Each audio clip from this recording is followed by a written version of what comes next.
such sights to show you.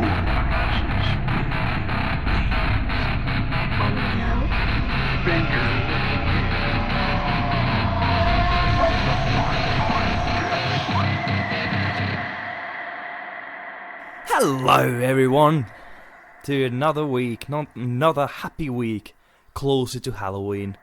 It's a joyous time with Axel Spencer and my good friend Adam Lewis. Yeah. And this is very interesting. We're breaking new ground here because we're doing an episode on a movie that is actually new. Isn't it exciting? Oh, were you saying to me, is it exciting? Yeah, isn't it exciting? Oh, sorry. I thought you were just saying that as like a matter of fact. Yeah, it's fairly exciting. Yeah. So we're talking about James Wan's newest film, which is, I guess you could say it's quite polarizing for a variety of reasons, which we'll probably get into. For a James Wan film, I'd say like relatively in his like late half of his career, it's polarizing. Yeah, I think he's like recently been making like he's known for pretty safe films like Conjuring and like that's pretty safe kind of supernatural horror. But this is kind of going to the giallo category with Malignant, and it's not pure giallo. But it certainly has a lot of influence from it. It's certainly, I think within the first 15 minutes you can quite easily go, okay, this is Jello. Yeah. Like, I was recently rewatching one of my favorite giallos, Dario Argento's Phenomena, and I was just going like, yeah, I can see the connections. Like, there's bits that look so similar stylishly.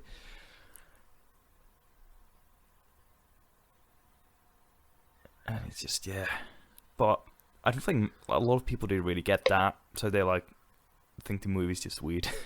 Oh, I can understand why people don't like it, but we'll come into that later. Yeah. So what have you chosen today? Oh, no, actually, I'm going ahead of myself. Adam, what is Malignant? Well, as we've already said, it's a James Wan film. In this one, again, obviously heavily inspired by Giallo, it's a film about a woman who... What is the best way to put it? It's an odd film. It's a crime mystery... Go on.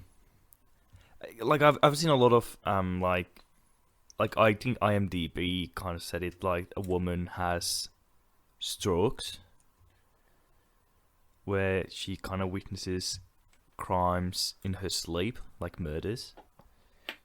Yeah, she has a miscarriage at the start, and from there she starts having weird visions where she'll be in bed or just about to get to sleep, and the room melts around her, and she witnesses a murder, and the murder is connected to her by some supernatural powers. And from there, it's a very bonkers film. Yeah, I'm poorly explaining it, but I don't want you to explain it anymore. I love the fact that just you experience it. It is a difficult film to explain. Yeah, but it's certainly something. I'll say that much. Yeah. So the clip we've got now is towards the start of the film, where this murderer, it seems, is trying to get into her house, and she's running around trying to get away from it. It skips in, and we learn, like, the clip we've used, because believe it or not, with this fairly new film, there aren't many clips out there already. So the clip is like a hybrid of a clip and a trailer from the film. So it'll use bits and pieces of the clip where she's running around the house, and a later scene where we understand what these visions are slightly. So I'll play that one now.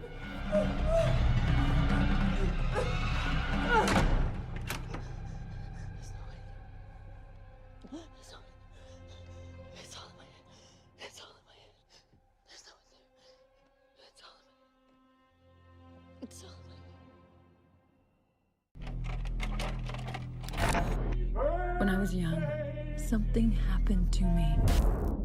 Stop saying that. Daddy, who are you talking to? Gabriel. Is he your imaginary friend? Whatever you went through before you joined our family, it hurt you in a way that I can't even imagine. You created him. Daddy, what's going on? So that you could survive.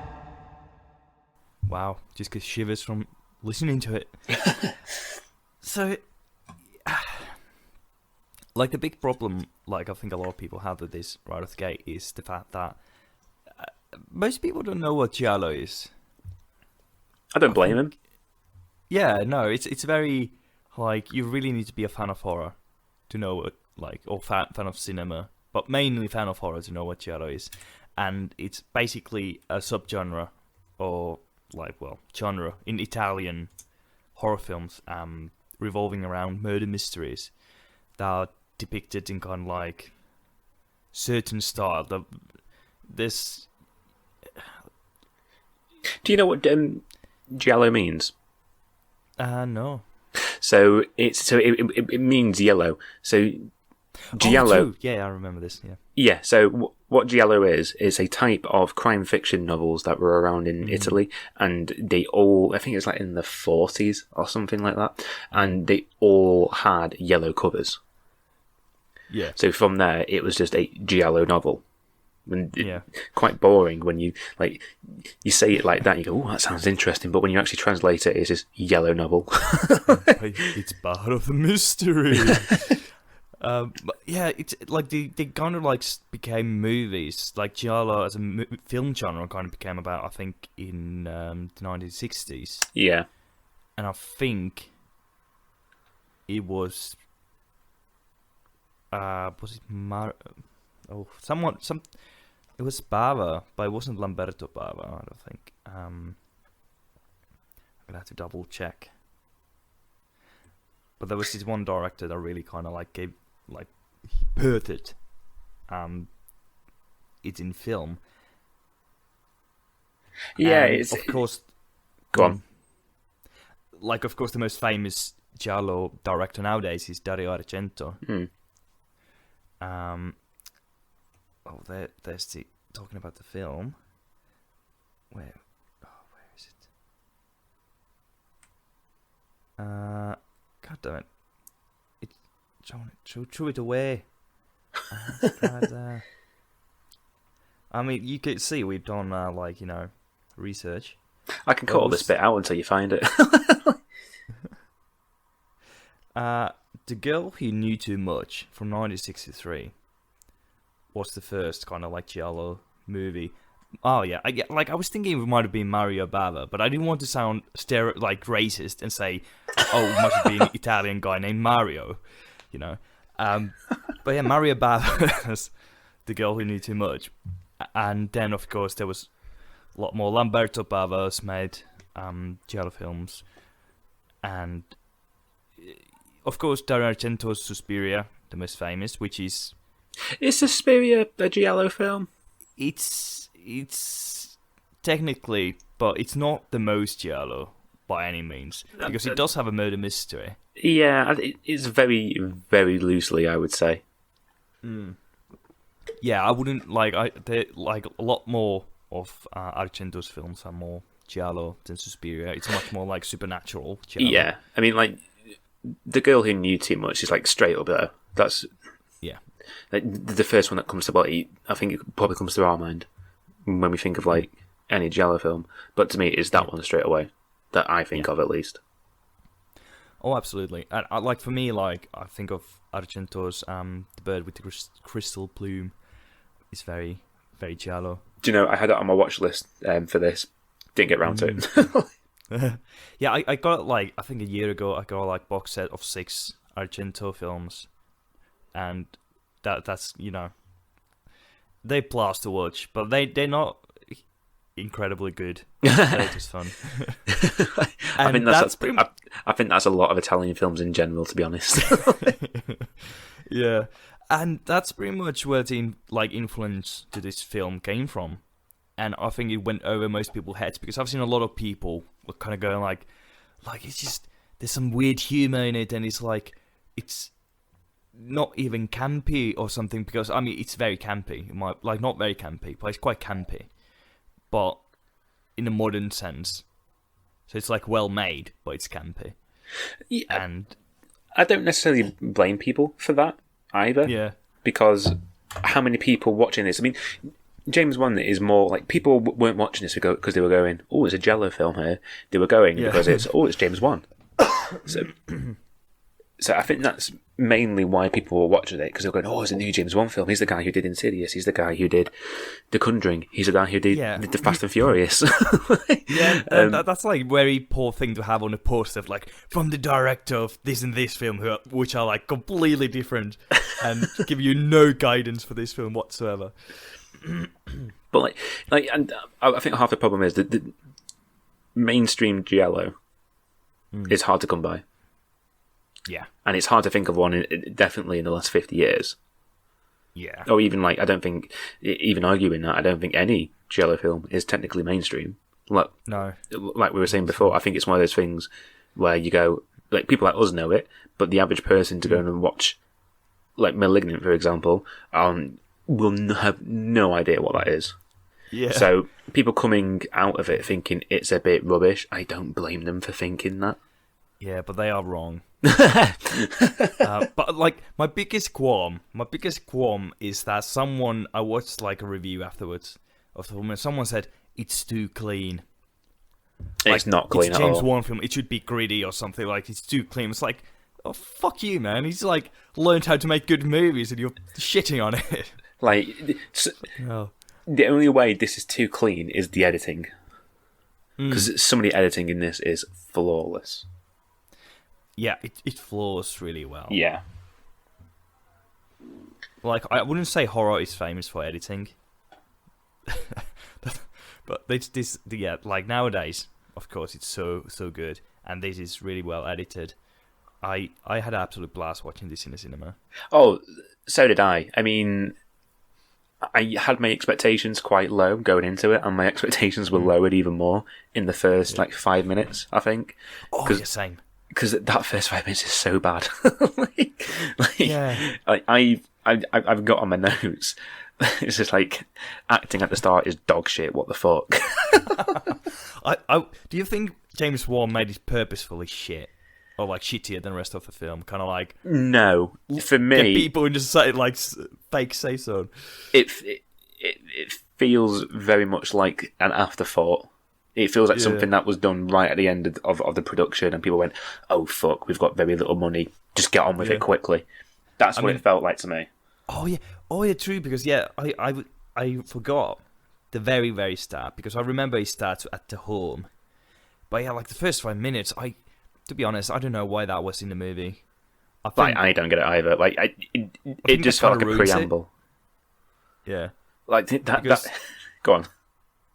Like I think like in itself, there are bits that are kind of like creepy, but overall, for the thinking of this movie as a giallo film, it makes no sense. It's very extra. Yeah, it kind of spoils a lot of the reveal from the end of the film. Do you think? Because I don't think it does. It doesn't not the whole thing.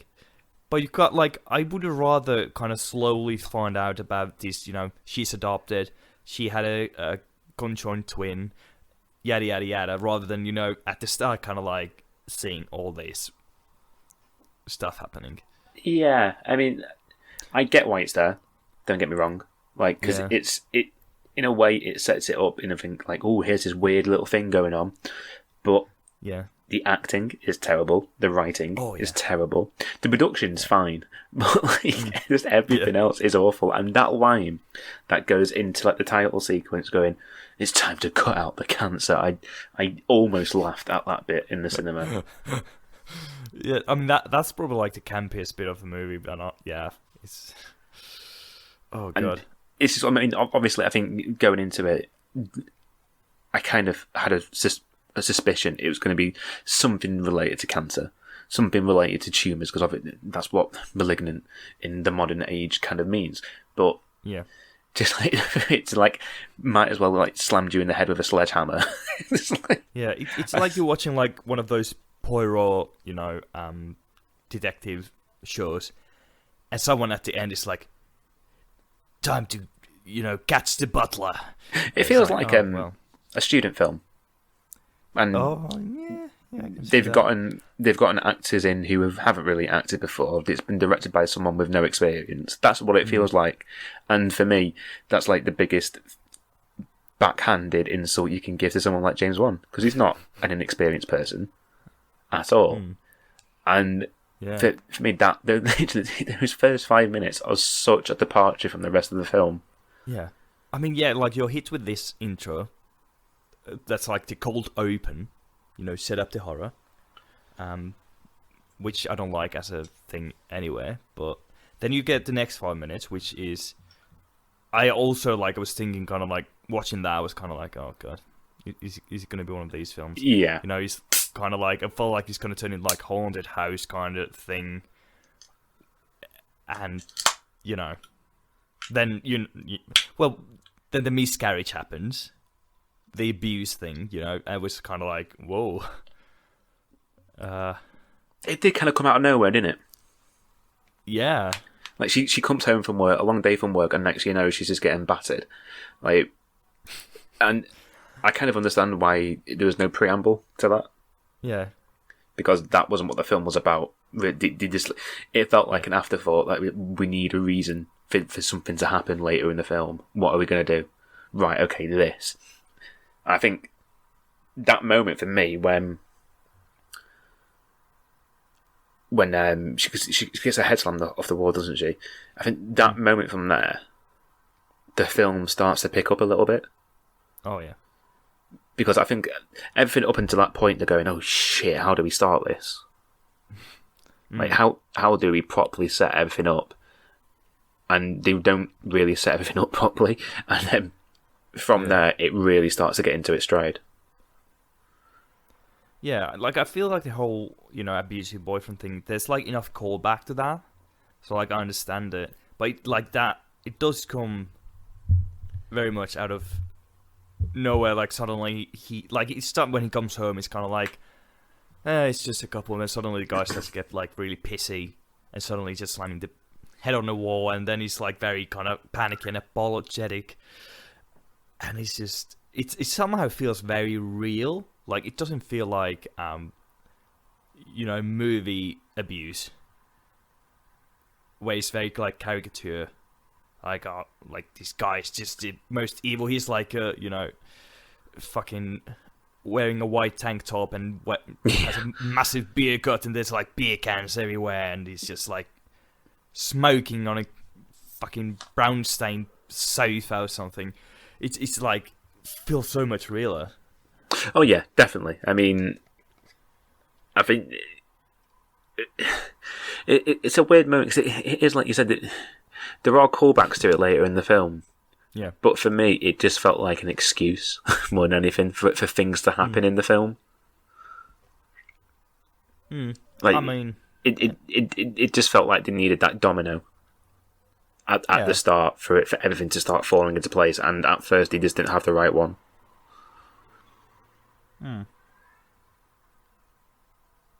Yeah, I suppose I see your point. But like when the dominoes start to fall, they fucking fall. splatter all over. Jesus. Like, to talk a moment about the big bad without revealing too much. The look of it, I love it, and like the whole physical acting, I absolutely love. Oh, like it's so over the top, and I think the moment for me that made me go, right, okay, I'm fully in this now, is after when her husband dies. So you see that weird little. It's a weird moment because you don't know what it is, and we'll get into it later on. But for me, it's a weird moment that doesn't get properly explained, even though they make up a reason for it later in the film. And the police come in to like clear up the murder scene, and the lights on the police car are so over the top, like you could probably see them from space. Oh, don't even remember that. It was just one of those moments I was watching it going. So do you know when like you first meet the police detective the first time? Yeah. He's outside the house and they're walking into it. There's like 5 police cars and the lights on them are so over the top. You've got the fog. And it's just like if that was outside someone's house, it would illuminate them. Yeah.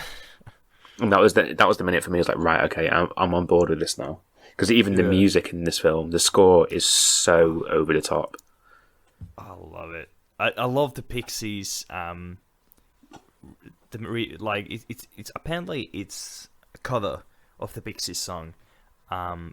What's it called? Like where's my mind or something? I don't know who the Pixies are. To like there's the obvious kind of like song in the movie that's clearly taken from a popular song, like pop song. It's like like when she tells her sister like she's adopted, and that like very dramatic music plays. Do you remember that? Yeah. That song is by, I think the band was the Pixies. Oh, was it? Like that? Yeah. Never heard of them. And it's been like covered, and that like I love that cover. It's so like on the level of like Us had the put 5 on it, whatever that was, like made into a horror score. Oh, okay, yeah, that makes sense. Yeah, I absolutely love that. And it goes all like so many times over the movie, and I'm always kind of like, yes, give me more. And I did also like, I saw some people complain, like this weird, like the what you call it, like the crime scene investigator, the young woman who clearly like has a crush on a detective. Like some people complain about that. I was like, fuck you, I love that. Like having like minor characters have some like character and agenda. It's like, yes, right. I mean, it's not deep character, but I'm just like, fucking yeah, I'll take it. Is where we get into it. So I didn't like that. Like, really, I know it's like part of like Jello to an extent, but yeah, I was just watching in the film like she's James Wan's wife. Really? Yeah, and like it was one of those moments because she's in another film called Tony Erdmann, I think. And it's just one of those moments where I go, I recognise you. You're James Wan's wife. But it was just one of those moments where I was just. She came into it. I was thinking, oh, okay, what are you doing here? And then her character was just literally. She felt like the butt of the joke half the time, and it was just always like wedged in there. I was just thinking, why you could have cut this bit out. Like, that character didn't have to exist in this film. I think. It felt like a reason to have his wife like on set. For story purposes, like, absolutely not. I just like it as kind of like bringing light. Like, after like, especially we just seen this, guy abuse his wife and then get killed brutally. Like, how do we get some, like, balance? Like, get people to breathe out? It's like, let's add this, I would agree with that if it wasn't for the film about a... Shall we just spoil it already? It's a film about... I mean, sure, yeah. About a tumour person, twin, I don't know how you explain it, living in some... twin. Yeah, who's been semi-removed, but is still part of someone's brain, and they're coming out at times, and they take over her body. Do you think this is a coming out allegory? No. No. If it was, it would be the shittiest way of going about it. Yeah. Oh, but yeah, I don't know. I just like enjoy that. Like, it's not something to take seriously, kind of. Oh no! It's just, like, don't get me wrong. This isn't the type of film where you come out of it where you're like seriously pondering what has just happened. Yeah. It's just one of those moments where things happen. You kind of go, oh, it's like you said, like this really big murder scene, and next thing you know, she's coming around going, "Hi, detective, are you okay?" Yeah. What the fuck? It's like you've seen the original Suspiria, right? Yes, not for a while. You but remember that bit? You remember the bit where the main character, and then there's like the good friend of hers, and then there's the kind of like bully, but who she ends up living with, who are kind of like bickering, and she goes like, "I've heard that people whose names start with the letter S are snakes, and the guys she like starts like going shh, and the other girl starts like showing her tongue going bleh, and they like do that back at each other. Like, Oh, I don't remember that. kind of reminds me of that investigator character. It's like Okay. funny in like weird way. Yeah, I mean, there's like a bit in the like the sets on this are amazing because the what would you call it? Like the police office, maybe. Yeah. That room is so stupidly. When there's like 8 people in there at any given time, and it's so large, and It's massive. I know they made it massive just for that one scene. oh yeah, that one scene, like that is why that room is that big.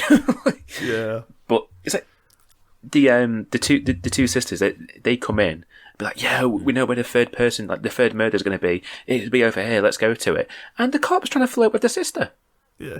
I was like, what the fuck? You've been told that, hey, this guy's going to get munched in a minute. We should probably go and stop it. And he's there, like, but first, I might be able to get cop off with someone here. Yeah. So, like, I get it. Like, it's not taking itself serious at the same time, but it is just like, Yeah. what? Like, the Yeah. tone of the film doesn't gel throughout the entire film. Yeah, I was trying to think if they're like, I think a lot of giallos also had kind of like those like love interests. I'm trying to think, like Suspiria didn't really have one. I mean, kind of at one point it's kind of almost these, but then like we never see that guy again. I think in more of the full on murder mysteries, I think there's an element of that. Yeah, I was thinking like Phenomena doesn't really, but like I think like Tenebrae has for sure. I think Deep Red had, and Bird with the Crystal Plume might have had. So I think it could be like relic of that kind of, having some sort of like love storyline, which isn't really. It's not. Nothing happens really. It's just flirt. Oh, is this something that's there every now and then? It's like Salt Bay. Yeah. It's just like sprinkles on top over here and there, and it's like it just comes out. Yeah, it's like let's give these characters a bit of like character, I suppose. Just make them, do something. Yeah. And like I have to say, her sister, like I was at times like she looks a lot like Florence Pugh. Like she's not Florence Pugh. Did you? Is that what you thought? Sidney Lake. Yeah, I feel like. Hang on, is that her real name or the character name? Yeah, it's Sidney Lake. Like I was sometimes just like, yeah, she kind of like I don't know if it's like her acting or something. Like it reminds me of Florence Pugh. Nah, I think I think you're stretching on that one. I mean, that's just me thinking. I'm not saying like, oh yeah, she's clearly Florence Pugh, but yeah, it's just like one thing that came to my mind at times. Oh, and you know what other set I loved, which you'll probably agree. The Seattle Underground. Oh, that bit's amazing. Oh, it's so cool, and it's so cool because that's a real thing as well. Yeah. So it's like really fascinating. Like, shall we just kind of start spoiling it a lot more? I mean, yeah, we can't really go for too long without spoiling it. I know, because like the last half an hour of this film is some of the most mind-bending things that I've ever seen in in a horror film. But that chase scene where the detective is chasing the murderer is incredible. Oh, like it's so bizarre, it's so creepy, and it's so twisted. Like the movements is Jesus. Like the way it was shot reminded me of Saw. Just like that. Which was it the first one? Where one of the detectives is chasing Jigsaw down a hallway. That's what it felt like, but more like it was more expanded on and a lot more creepy. Yeah. Yeah, it was like they were really kind of like. When Tequila is on top of that, it was kind of like a carriage. When it come crashing down to him, it was like, oh, jeez. Oh, it's so good. Like going like on like through that little low gap on a brick wall, like a little spider. It's like, Jesus. It's like bits where he just turns into Spider-Man. It's just like running up walls, climbing as fast as possible, and you're thinking, what the fuck is this? Like, where's this film gonna go? Who is this person? Yeah, like I absolutely love that design of like it's it's very giallo with that kind of like black leather, well, I don't know if it's leather, but like black trench coat and the hat and high collars. And the weapon as well. Oh, yeah. That's completely jello. Yeah, and there's some close-ups on it that's like, yeah. Oh, yeah, like the bit where like it... the fact that it's... When you first see it in like his little makeshift apartment, and he's got a fucking sewing machine in there, and he's... You're thinking, what the fuck is this? And it's this weird, creepy guy who can only speak through electronics, and he's got a sewing. He's got a sewing machine, and he's got a grindstone, so he can make a knife. Yeah, and that's like the whole revelation of where the makeshift apartment was. I thought was brilliant. Oh my! I had no idea it was there. That to me was almost, very, very almost on the same level as the twist in Saw. Because that came out of nowhere. Yeah.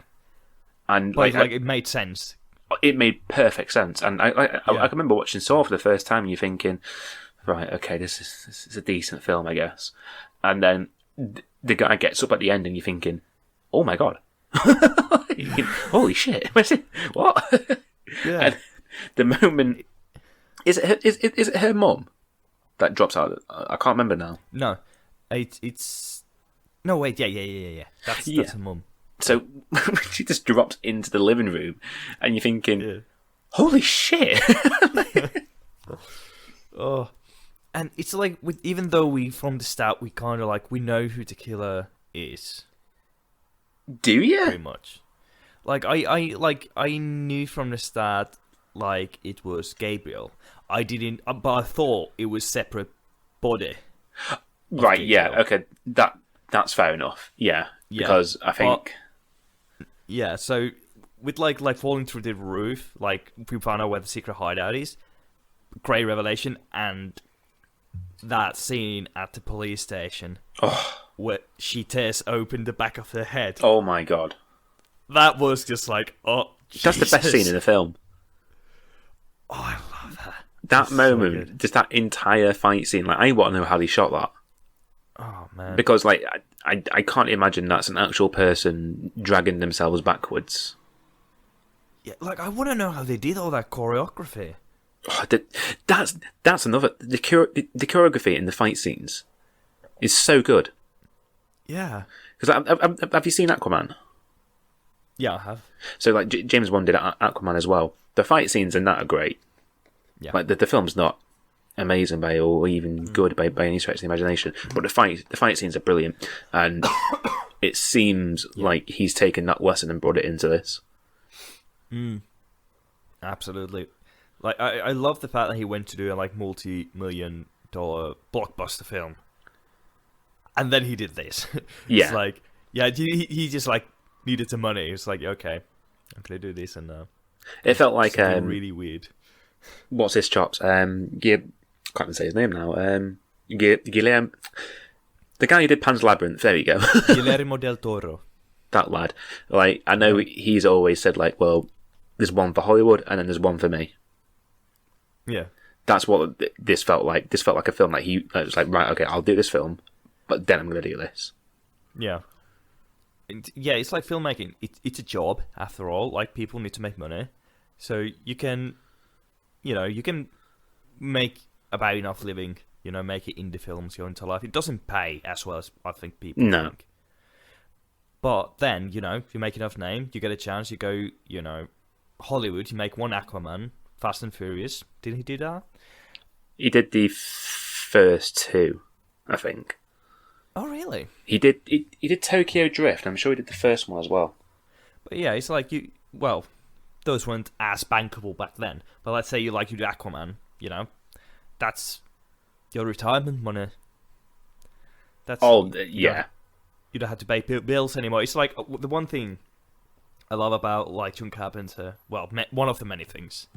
It's like he's like always goes kind of like, you know, people ask like, doesn't like, what's your reaction like when people remake like Halloween or like something, like make sequels? Like, do you want to be involved? And he's like, all I do is like put out my hand for the check. And it's like, yeah, fair enough. He's good for the rest of his life for the money he's made from Halloween alone. Like, he knows like how he's kind of smart in that sense. Like, he just take the money, let someone else do the work. Do you know, I'm trying to find it now. I don't think he did Fast and Furious. Where have I made that from? Am I lying there? Thinking, like, I don't remember him, like... I don't know if he's produced. Let's see, Fast and Furious... I'm going to put 1, because otherwise... Oh, here you go. He did Furious 7. Oh, alright. There you go. I thought it was some of the early ones he did. Okay, so yeah, like, Furious 7, that's a bankable gig? Yeah. He's not coming away from that going, I need more money here. I mean, it depends what house he bought. But yeah, like, I'd say Malignant wouldn't probably have been made if it weren't for like his gig at Fast and Furious and Aquaman. Oh no, I mean, I think before Aquaman he did The Conjuring 2, and then he did Fast. Like before that, it was Furious 7, and then like I think it was it you who said this at some point, like who's like one of the cornerstones of horror.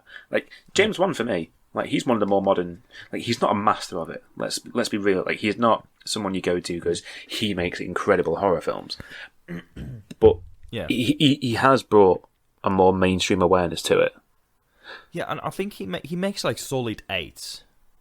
I think that's like James Wan. Like you can count on, you're gonna get a good 8. Yeah, of a horror film.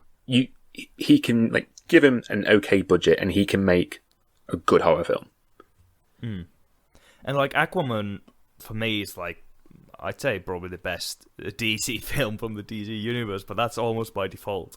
It's not difficult, is it? I mean, it seems to be.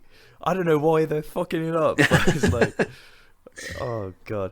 But yeah, like James Wan's really kind of cemented his place in horror history with his way of making horror. Yeah. Like it's usually like easily digestible, of course, excluding Malignant. And it's difficult to say for Saw because that was very kind of like, I'd say it wasn't necessarily easily digestible, but it was just fucking bankable. Like I don't think it was bankable at first because the entire thing with Saw is you have to watch till the end. Yeah. Because the entire film hangs on that twist. If that twist never happens, the film's shit.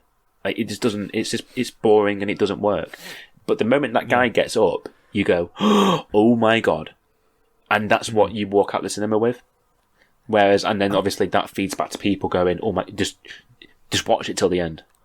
Yeah, I mean, I have to say about Saw, like I love Lee Whannell. Like I love his recent movies. He's a great writer. Who the fuck thought to put him to act in this Saw? Like, did he act in Saw? I know he wrote. Yeah, I know he's one of the two guys in the room with. Is that him? Carrie Elves. Yeah, that's Lee Whannell. No.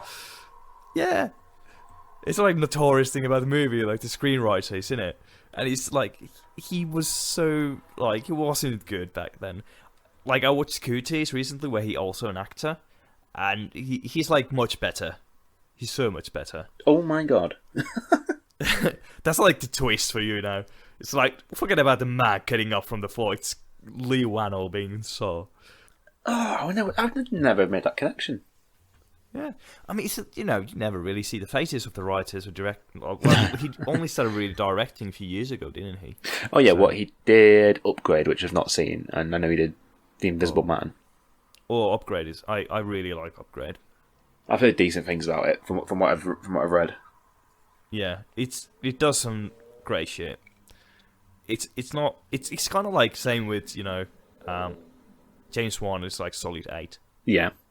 But I really enjoyed it when I watched it for the first time. Right. I was going to say, like, can I just get out some things that I really don't like about Malignant?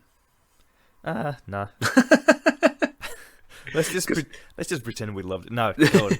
Because there are some things that are, like, ignoring the start. I mean, the start of the film is dog shit. Which one do I start with? Alphabetical order. I don't know what it is, but the film doesn't. It leans so heavily on showing you something and then telling you exactly what you've just seen. Yeah, it does. There's a moment where the puzzles come together, and like Gabriel is her quote unquote imaginary best friend, and then everyone makes the connection, and then that one cop goes, "Wait, are you telling me the killer is your imaginary best friend?" And I'm going, everyone's figured that out. You don't need to tell anybody. Yeah, and there was this piece also with the detective. Like, I think it was like a scene before we find out that the woman at the attic or at the loft, because we're English here, was her mum, and he goes, "She's her mum." I was like, I can tell. I just saw it. There's the bit where she says that she can't move when there's little that thing happens where like the room melts, and she goes, "I can't move." I'm like, "Yeah, I can see. I can tell you are trying. You are sat on the floor trying to move, and you can't move. You do not need to tell me." The only thing missing from that is she looking straight to the camera and winking. Yeah, I can't move. Wink. Can I add one thing as well? Yeah. I don't like the melting effect. What? Like, I really when like the rooms melt around her. Like when technically they execute it very well, but when you just don't like the look of it. Art design, yeah. Okay, that's fair enough. I rather like when the camera rotates, it would have kind of like just been kind of like switch of a set. So there's no like any like visual effects. It's just kind of like reveals itself with like moving the walls. Right. Okay, that makes more sense. Yeah, that's what I would have done. And as we know, I'm a masterful director, and I really should be heard about this. As we all know, it should have been you making this film and not James Wan. I'm gonna remake this in 20 years' time. I'm gonna make it even more solid 8. Like, it won't get any better, but it won't get any worse. I mean, that's Justice League for me. Like when Snyder Cut came out, I was like, I mean, it's not better, it's not worse. It's different. It's longer. Another and just one more thing on the whole like show don't tell thing. Yeah. When they realised that the woman whose name I can't remember now, when they realised that she was one of the doctor's patients, like they have her file, they have her picture, they make the connection, and then they go, "She was a doctor's patient." I'm going, I fucking know. I can tell. We found out about 5 minutes ago. Like, I found out about 10 minutes before you. Yeah. Yeah, I think like there's some bits of the writing of dialogue that kind of falls flat. Like there are bits like that, and it just like feels a bit clumsy. It's like forced exposition. Like, yeah, we got it. You don't need to hold our hands. Yeah, definitely. Like, it just feels like they're very conscious that it's not an easy film, or what's about an easy film to digest. And I understand that. I mean, especially with the last half an hour, like I can, it just gets bonkers and more bonkers and more bonkers as the film goes on. But just that constant thing of like trying to hammer home, like it just wants to hit you in the head with a sledgehammer.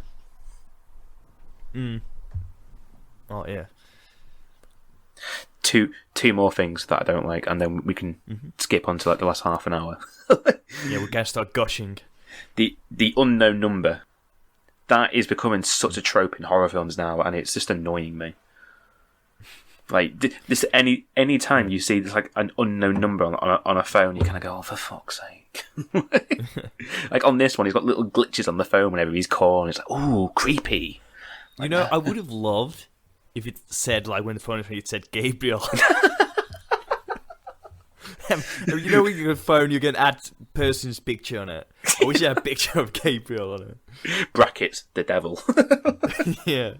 I mean, I do like that when he said that. Like, tell them what you used to call me, and she was like, the devil. And that's kind of ham-fisting it now. Come on. I know. Like, and it's just... I think it would be better if she said Malignant. That would have been better. But Devil is just like, oh, just call it Lucifer and you're a Jesus, for fuck's sake.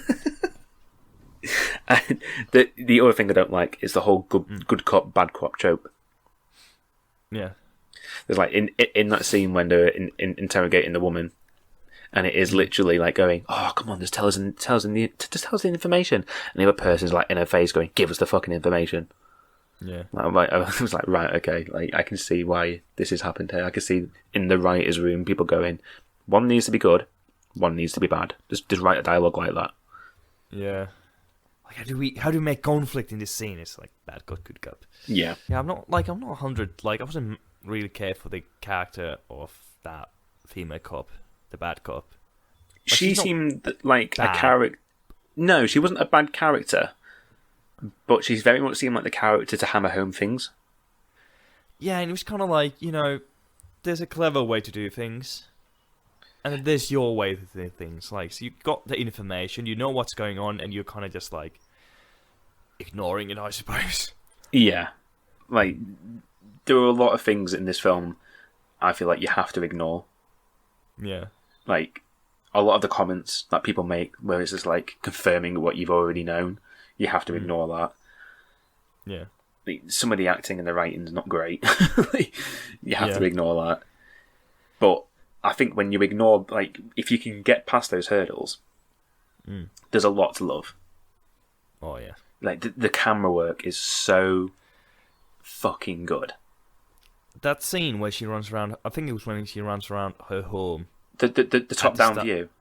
Yeah. That going around from room to room. Is amazing. Oh, yeah. I was waiting, like, that shot had me on edge because I was waiting for something bad to happen.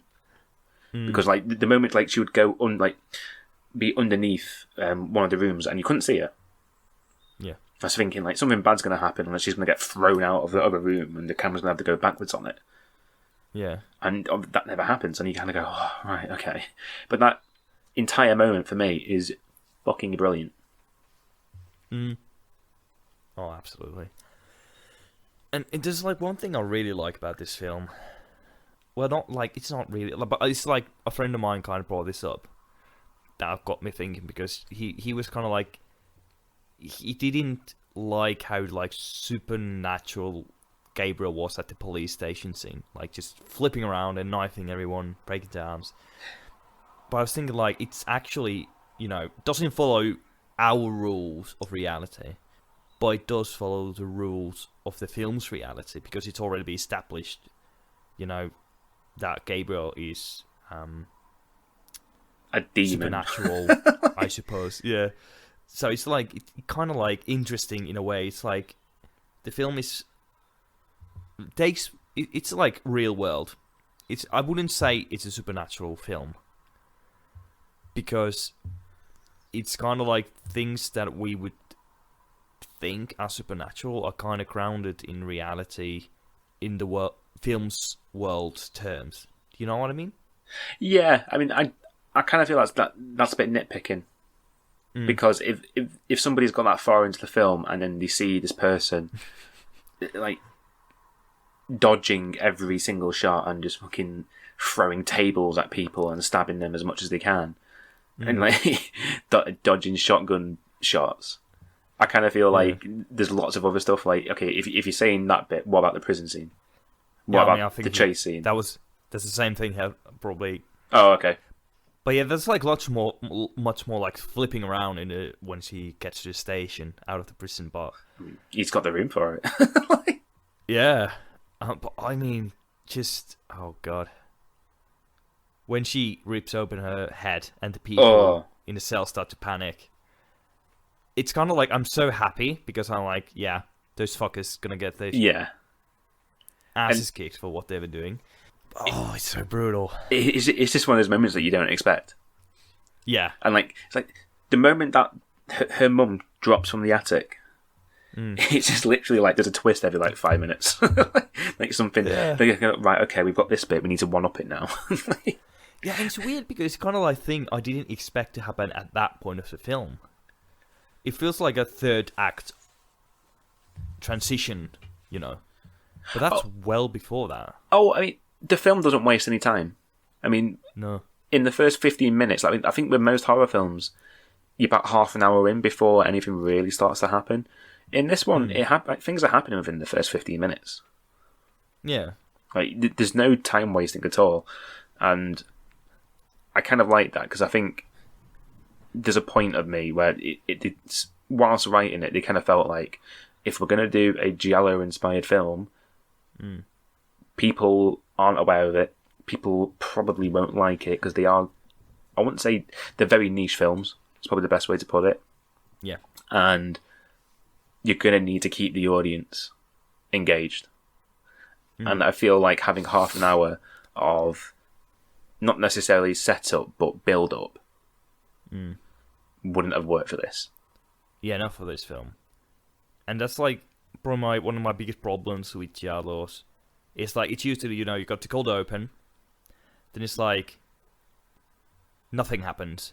Like, absolutely nothing. Like, literally, nothing happens for like 20 minutes. Okay, then there's another murder. Okay. 20 minutes. Nothing happens. It's like, for fuck's sake. Yeah. It's like, so I think they usually so badly paced. So for this film, it really benefited from this kind of. It's got pacing. a fast pace to it. Like Yeah. It's just one beat after another. Whereas I think most horror films in general, they have one, like, you have that first beat at the start of the film, and then it'll just skip along until it gets the bit where it needs to. Yeah.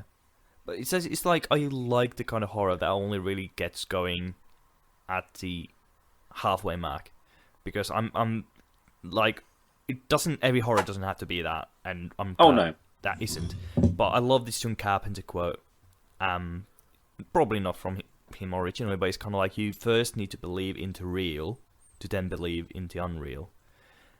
And I just love the idea, like, it's, yeah, to believe, like, that works for supernatural films mainly. Like, yeah. I need to first believe in the world, the real world that the film is building, before I can believe, okay, this dog just split its head open and with tentacles coming out. Yeah. And I think, like, still, even though I would have left the first 5 minutes of this film on the cutting room floor. I don't think I would, because I think. Actually, now that I'm thinking about it, I think, yeah, you probably could have. Or I would have kept the webcam bit of the diary. That makes more sense. Yeah. Yeah, I would have kept that maybe, but everything else, like, I think they show Gabriel and with his tiny little hands there in the intro. They kind of obscure it, don't they? They've got that yeah, little, it's like quite surgical quick or something. Yeah. Yeah. So, like, you can kind of see him, but it's a bit like, who the fuck's that? Yeah. It's like when they say cut to cancer and everything, it's like, I was like, okay, yeah. That's going to be the murderer. The main lead we have is the girl it was cut from, and that thing is the murderer. Of course, there's going to be more twists and turns. But it's like really could have done without that or like, exposition. I can't imagine anyone was guessing the twist of where the tumor was cut off her. Or like, no. It's a horrible thing to call it, like, because it is technically another person, but you can relieve yourself on the fact that it's actually impossible. Like, there's no conjoined twins like that. That's impossible. So you can just maybe I'm being just too liberal on that one. It's just that thing where you go, right, okay, there's another person attached to her brain. Like, it is some of those moments where you go, what? What am I watching now? Like, I was not expecting that moment where you see that. Like, it's like you said, when she pulls her head back open and you just see his face. Oh. I did not expect that. No. And I love when she puts on the outfit and her like real head is backwards now. and we can see her kind of like eyes closed on the like popping Yeah. the collar. It's like, oh god. It's But like that makes me. go on. I mean, just saying that makes me think. At the start, when her husband wakes up after they're like beating her wife, it's a long hard day of beating your wife, and she sees her on a couch with her back to her. Do you think that was actually just Gabriel looking at him before he turned the lights off and disappeared? Yeah, I mean that's the implication, isn't it? Because there's a bit later on where they do a flashback scene, and rather it being, because I know the first time you see Gabriel is the bit where she comes down and she sees her husband being battered, and Gabriel is just like this black figure. He's not really, it's human shaped, but there's no features to it. It's just blank and it's just black. Yeah. So I think that was Gabriel, but it was her in the end, wasn't it? If that makes sense. Like, it's a hard film to explain in this. Yeah. I mean, I just even with everything we spoiled, I still recommend you guys watch it because it's so fun. Oh, I mean, we're not doing justice to the last half an hour of this film. No. It's just, it's so bonkers. It's just one thing after another, after another, after another. I mean, the bit where, this is a massive spoiler, where you find out that he uses a fetus to build himself back up, and you kind of go, "What? Excuse me?" He ate. So her miscarriage was him eating her fetus. Okay, yeah, that makes total sense. Yeah. Okay, that's really fucking bonkers. Okay. Yeah. Oh, but yeah. Do you have any other big ideas you want to share about Malignant? Do you have something on your notepad? Nothing that springs to mind. I mean, it's just a fucking bonkers film. Yeah. It's just one of those. I think I went into it with my expectations low. I think that helps a lot. I wouldn't go in there thinking you're going to watch the best horror film of the year or anything like that. Yeah. I think going in there expecting to have fun, it is really helpful, because there are some great moments. I mean, the murder scenes are brilliant, which is a weird sentence to say. And it's if you like giallo, which I think not many of you do, I say you're probably gonna love this. Oh, I mean that scene is it the third or second Doctor is in the apartment, and you see him getting stabbed in the face, and that scene's pure jello. Yeah. Oh, you've got the neon lights just spilling into the room, and this is what I was saying before about the lights being so extra. Yeah.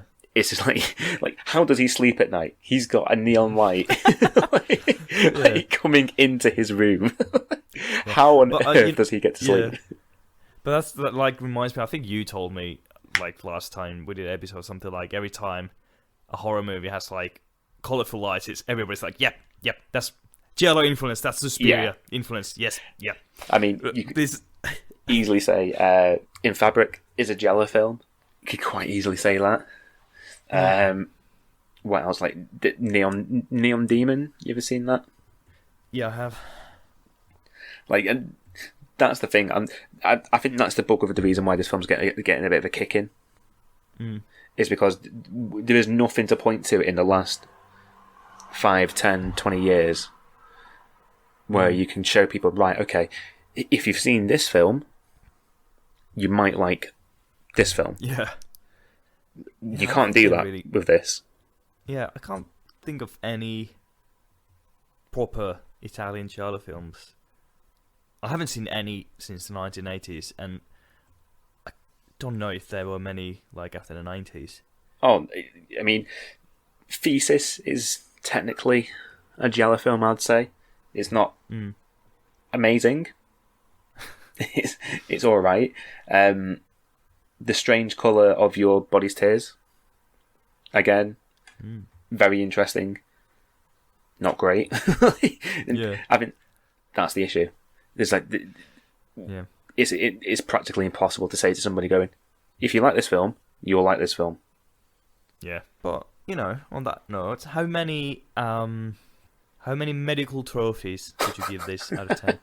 I'm glad you didn't go for the golden knife. I don't know if I'm going to be harsh on this. 6. Wow. It's a lot of fun. Like, don't get me wrong, it is a lot of fun. Mm. But it has so many problems. It has so many issues. And I don't think those can be overlooked. Yeah, I mean, because I would give it an 8 just because the issues for me don't take away from what the movie's most important qualities are. And like, despite them, it's still, it succeeds in what it tries out to do. Oh, definitely. Like, it absolutely succeeds in what it wants to do. I just think, like, there are this moments where I go, right, okay, you're doing this, okay. Just get to it, please. So, are we going happy between with 7? I'm alright with that, because I was originally going to be 7, but I thought I'd be harsh and give it 6. Wait, you thought 7 was going to be harsh and you went lower? No, like, originally I was going to give it a 7, but I thought, you know what, I'll be harsh and give it a 6. Oh, you'll be harsh? Yeah. Oh, yeah. You had the bad cop, I'm the good cop. Exactly, I'm the one pointing out everyone's... The facts that people know way before me. Yeah. Well, so yeah, that's Malignant. If you see Malignant, let us know what you thought of it. And next time, we're going to carry on with the new releases. We're going to talk new about for you. What? It's new for you. I saw it about a month ago. True. But it's a new release still, semi-new. So we're going to talk about Nia DaCosta's Candyman. I'm really looking forward to. And I'm going to see it. It's still 2 weeks till I'm going to see it. But I'm going to... Yeah. You're going to watch it? Last words from Adam? Not for me. I've got opinions on Candyman, so I'm sure we'll get into those in 2 weeks' time. Yeah. And of course, we'll go through... I think it was Bernard Rose who made the original Candyman movie. Oh, I can't remember. So we're going to talk about that as well along the way, but I think we're going to try and focus on Nia DaCosta. Yeah. Or should I say Jordan Peele, like every fucking... like all the trailers keep telling you. Yeah, Jordan Peele's Candyman. No, he fucking isn't. I fucking love you, Jordan. And I'm pretty sure you're like, yeah, it's Nia DaCosta's. But he did write the script, No. Oh, well, in that case, yeah. So next week, Jordan Peele's Candyman. And until then, sleep tight. And remember to check your loft for any malignant conjoined twins that may be lurking. For any mothers. Yeah. I thought you were going to say check the loft for any mothers. Yeah, mothers. Oh, shit! There's loads! It's like, what are they doing up here? Oh, it must have been since Mother's Day. Cool. We'll see you guys again soon. Cheers, guys.